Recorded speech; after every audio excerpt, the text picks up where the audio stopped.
Hi everybody, my name is Marcos Casiano, and I'm here to tell you about my tales from the road, all my adventures that happen along the highways and byways of the US and Canada and well, many stops in between. It was a lot of fun. I had a long career, and like with everything, it goes through phases. You have this phase, that phase. So in this phase of my career, I get a call one day from a guy named Eddie. I can't remember his last name. And he was the band leader for a female singer from Australia who had come to Nashville. I don't know how long she'd been in Nashville, by the name of Dianna Trask. Now, I really didn't know much about her, but when I told someone about, hey, I got this call, they said, oh, she's a really big star. So I later found out, before we did the rehearsal and I accepted the job, that she was a regular on the show Sing Along with Mitch. It was a show from the 1960s. I really don't remember it that much. I think Mitch had like a goatee and he had guest artists. But anyway, she was like a regular on that show. So she's in Nashville. I don't know how long she had been there, but she had a record out on ABC Dunhill, which is now defunct. It went under shortly after it. And she had a single that she was promoting off of this album. It was called My Ship Must Be Coming In. It's actually a pretty good song. It's like a pop song. I don't know if it was recorded in LA or if it was recorded in Nashville. But anyways, I agreed to the terms, and I actually found the bass player. There was a bass player that lived in the apartment complex that I lived in, and it seemed like he was always available. So I called him. He agreed to it. We got a female keyboard player, I remember. I think her name was Rosanna. And she was from New York, and she had just recently come to Nashville. Now, Eddie had been working with a guitar player, and I knew who he was.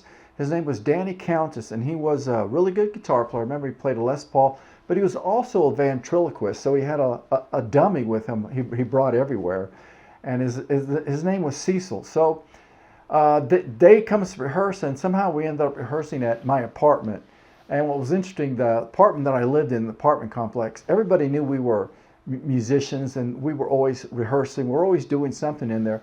So during the day, the neighbors never complained. Matter of fact, a lot of times the neighbors would stop in and watch us rehearse.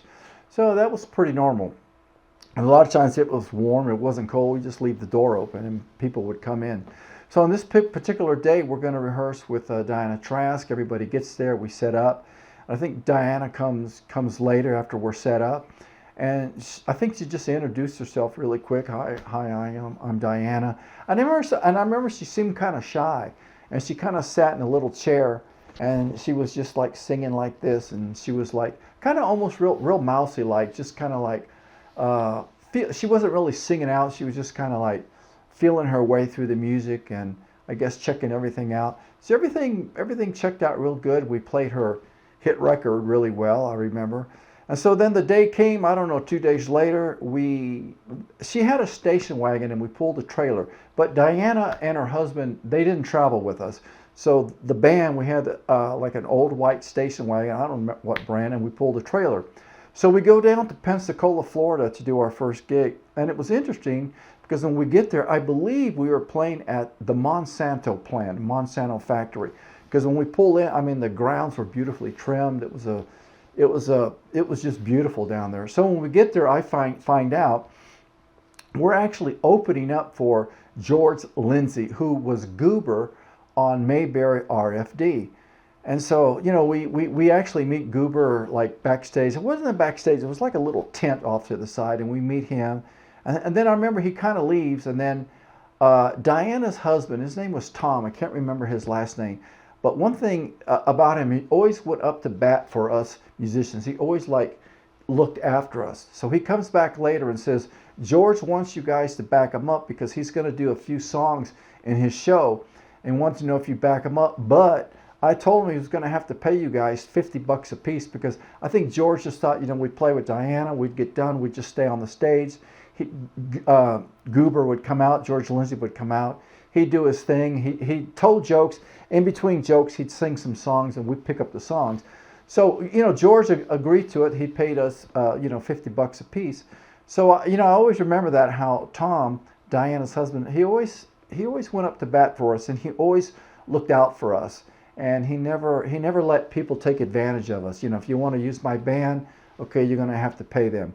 So the show went off really good. Now, the interesting thing about the show was that Dianna, again, remember I told you that she seemed real shy in the rehearsal, but when it came time, you know, we did a couple of songs. This guy Eddie, who was the band leader, he would do 2 or 3 songs, then he would introduce Dianna, and then he was actually stay on the stage and do the background vocals with her.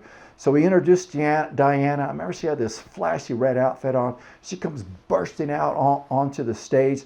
I mean, she was just incredible. It was like, I can't believe this was the same person that was at my apartment rehearsing. I mean, she was just really just a dynamic performer. She sang really well, and I just remember her presence, just all over the stage. There wasn't anything shy about her. As a matter of fact, when we got done playing and everything was done, some little kid came up to me because it was like a family event, and he goes, "Wow, that lady, she's kind of like the female Elvis Presley, isn't she?" And I go, "Yeah, that's a good way to put it," because she had this real flashy outfit, I remember. And again, it really surprised me. And Tom, her husband, went up to bat. He didn't let George Lindsay get away with us playing for free behind him. And everything was good. It was fun, actually getting to meet George Lindsay because, growing up with Mayberry RFD, and now here I am actually playing with him, doing a show with him. It was a lot of fun. It was a great day. The only thing happened on the way back, and this is kind of common. It doesn't happen a lot, but it does happen. We're like near Spring Hill, Tennessee, Mount Juliet, not Mount Juliet. Oh God, what's the name of that town? But anyways, where they had a Saturn plant at one time. Well, our station wagon breaks down. We're like an hour out of Nashville. We're tired. We've been driving all night because we packed up. And I remember it was like early in the morning, 6 or 7. The station wagon has to break down. We have to call a wrecker. And he towed us into some shop, and I think we called somebody, and they picked us up and took us into Nashville. But other than that, everything went well, and it was a lot of fun. Ended up doing some more gigs with her, and again, I always was thankful that her husband went up to bat for us and made sure we got paid. So it was a lot of fun.